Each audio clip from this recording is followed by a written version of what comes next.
ஆண்டவரும் இரட்சகருமாக இயேசு கிறிஸ்துவின் இனிய நாமத்தில் உங்கள் யாவருக்கும் அன்பின் வார்த்தைகளை தெரிவித்துக் கொள்கிறேன். அருமையான தேவ பிள்ளைகளே, புதிய நாள் புதிய நம்பிக்கை, new day new hope daily devotion மூலமாய் இந்த நாளில் கூட உங்களை சந்திப்பதில் நான் மிகுந்த மகிழ்ச்சி அடைகிறேன். அல்லேலூயா.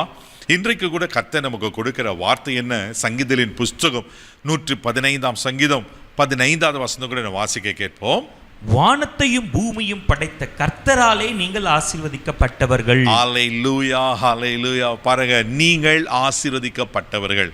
இதை பார்த்து கொண்டிருக்கிற கேட்டுக்கொண்டிருக்கிற தெய்வ பிள்ளைகளே, நீங்கள் சாதாரணமானவர்கள், நீங்கள் ஆசீர்வதிக்கப்பட்டவர்கள். நீங்கள் சாபத்துக்குரியவர்கள் அல்ல, நீங்கள் ஆசீர்வதிக்கப்பட்டவர்கள். ஹல்லேலூயா. இதை நம்புறீங்களா? இது விசுவாசிங்க. இன்னைக்கு ஆண்டவர் உங்களே பார்த்து சொல்றாரு, நீங்க ஆசீர்வதிக்கப்பட்டவர்கள். ஹல்லேலூயா. யாரால் ஆசீர்வதிக்கப்பட்டோமா? வானத்தையும் பூமியும் படைத்த கர்த்தராலே நீங்கள் ஆசீர்வதிக்கப்பட்டவர். வானம் அவருக்கு சிங்காசனம், பூமி அவருக்கு பாதபடி. வானத்திற்கு பூமிக்கு பெரிய ஆண்டவர் தான் நம்முடைய ஆண்டவர். ஹல்லேலூயா. அந்த தேவன் உங்களை ஆசீர்வதிக்க வேண்டும் என்று விரும்புகிறார். நீங்க ஆசீர்வாதமா இருக்கணும், நீங்க சாபத்தில் இருக்கக்கூடாது, நீங்க நஷ்டத்துல கஷ்டத்துல வியாதியில பலவீனத்தில் இருக்கக்கூடாதுன்னு கர்த்தர் உங்களை பார்த்து என்ன சொல்ற, நம்ம பார்த்து என்ன சொல்றனா, நீங்கள் ஆசீர்வதிக்கப்பட்டவர்கள். அல்லேலூயா. மறுபடியும் நான் திரும்ப சொல்றேன், நீங்கள் ஆசீர்வதிக்கப்பட்டவர்கள். என்னாகும் புஸ்தகம் 24ஆம் அதிகாரம் 1வது வசனத்தில் வாசிப்பீங்கன்னா, இஸ்ரவேலை ஆசீர்வதிப்பதே கர்த்தருக்கு பிரியமா. ஏன் நம்ம ஆசீர்வதிக்கப்பட்டவர்கள்னா, நம்ம ஆசீர்வதிப்பது அவருக்கு பிரியம். நான் நல்லா இருக்கணும், வாழ்ந்திருக்கணும்னு ஆண்டவர் விரும்புகிறார். தேவ பிள்ளையில எவ்வளவு நல்ல ஆண்டவர்ல. ஆமென். வேதத்துல எத்தனையோ நபர்களை ஆண்டவர் ஆசீர்வதித்து பார்த்திருக்கிறோம். இப்போது கூட லூக்கா சுவிசேஷம் 1ஆம் அதிகாரம் 28வது வசனத்தில் வாசிப்பீங்கன்னா, அங்க மரியாதை பார்த்து அழகான ஒரு காரியம் சொல்லப்பட்டிருக்கோம். வாசிக்க கேட்போம்.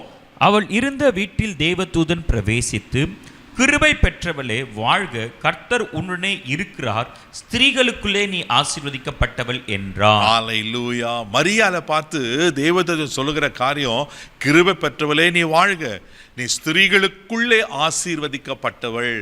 ஆமென். இந்த வார்த்தை நம்ம மரியாதை இது வாழ்த்ததில் எப்படிப்பட்டதோ அப்படி சொல்லி கலங்கி நிற்கும்போது தான் தொடர்ந்து தேவதூதன் பேச, நீ பயப்படாத, நீ கர்ப்பவதியாகி ஒரு குமாரனை பெறுவா. இவளுக்கு ஆச்சரியமாயிருது, இது ஒரு பெரிய ஷாக்கிங் ஆயிருது. ஏன்னா மரியாதை ஒரு கன்னி பெண், நானும் கன்னி பெண் இருக்குன்னு இது எப்படி ஆகும்? அதே 1:34 கூட வாசிக்கும் போது அழகா சொல்லப்பட்டிருக்கோம். வாசிக்க கேட்போம். அதற்கு மரியாள் தேவதூதனை நோக்கி, இது எப்படி ஆகும்? புருஷனை அறியேனே என்றாள். ஆமென். தேவ பிள்ளைகள், இது எப்படி ஆகும்? கலங்கி நிற்கிறா. நானோ புருஷனை அறியேனே. கலங்கி நிற்கும் போதுதான் தேவதூதன் பேசுவார். பரிசுத்த ஆவி உண்மையில் வரும், உன்னதமானுடைய பலன் உண்மையில நிழலிடும். அதனோட நிடத்தில் பிறக்கும் குழந்தை சாதாரணமானதல்ல, அது தேவனுடைய குமாரன் எனப்படும். இப்படியெல்லாம் சொல்லிட்டு 37ஆம் வசனத்துல ரொம்ப அழகா இருக்கும், தேவனால கூடாத காரியம் ஒன்றுமில்லை. அல்லேலூயா. தேவ பிள்ளைகளே, அந்த மரியாள் தான் தேவ குமாரனை பெற்றெடுத்தார். ஆமா, இது எப்படி ஆகும்? கலங்கி நின்ன மரியாள் தேவகுமாரனை பெற்றெடுத்து ஒரு பெரிய பாக்கியத்தை பெற்றாங்க அல்லவா. ஆண்டவர் இன்னைக்கு பார்த்து சொல்ற, நீங்க ஆசீர்வதிக்கப்பட்டவர்கள். நான் எங்க பிரதர், நான் சாபத்தில் இருக்கிறேன், நான் குறைவில் இருக்கிறேன், நான் நஷ்டத்தில் இருக்கிறேன், நான் எங்க ஆசீர்வதிக்கப்பட்டவன் அப்படி நீங்க கலங்குறீங்களா? உங்களை பார்த்து ஆண்டவர் சொல்றாரு, நீங்கள் ஆசீர்வதிக்கப்பட்டவர். தேவனால கூடாத காரியம் ஒன்றுமில்லை. தேவ பிள்ளைகளே, ஆண்டவர் இன்னைக்கு உங்களை ஆசீர்வதிப்பான்னு சொல்லிட்டாருன்னா நிச்சயமா ஆசீர்வதிப்பார். எந்த ஆசீர்வாதம் உங்களுக்கு வேணும், எந்த நன்மை உங்களுக்கு வேணும், நிச்சயமா ஆண்டவர் உங்களை ஆசீர்வதித்து கனப்படுத்த அவர் உண்மையில் இருக்கிறார். கண்களை மூடி நம்ம ஜெபம் பண்ணலாம்.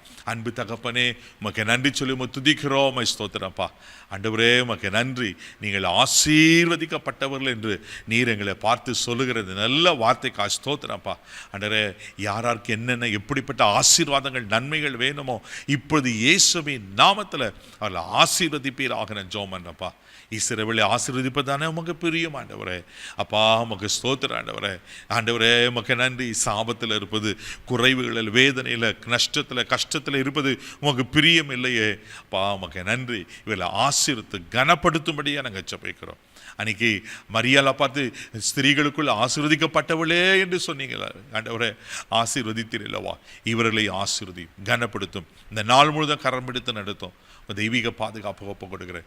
இயேசுவின் மூலம் ஜெபம் கேளும் பிதாவே. ஆமென். அவர் உங்களை ஆசீர்வதிப்பார். தைரியமா போங்க. God plus.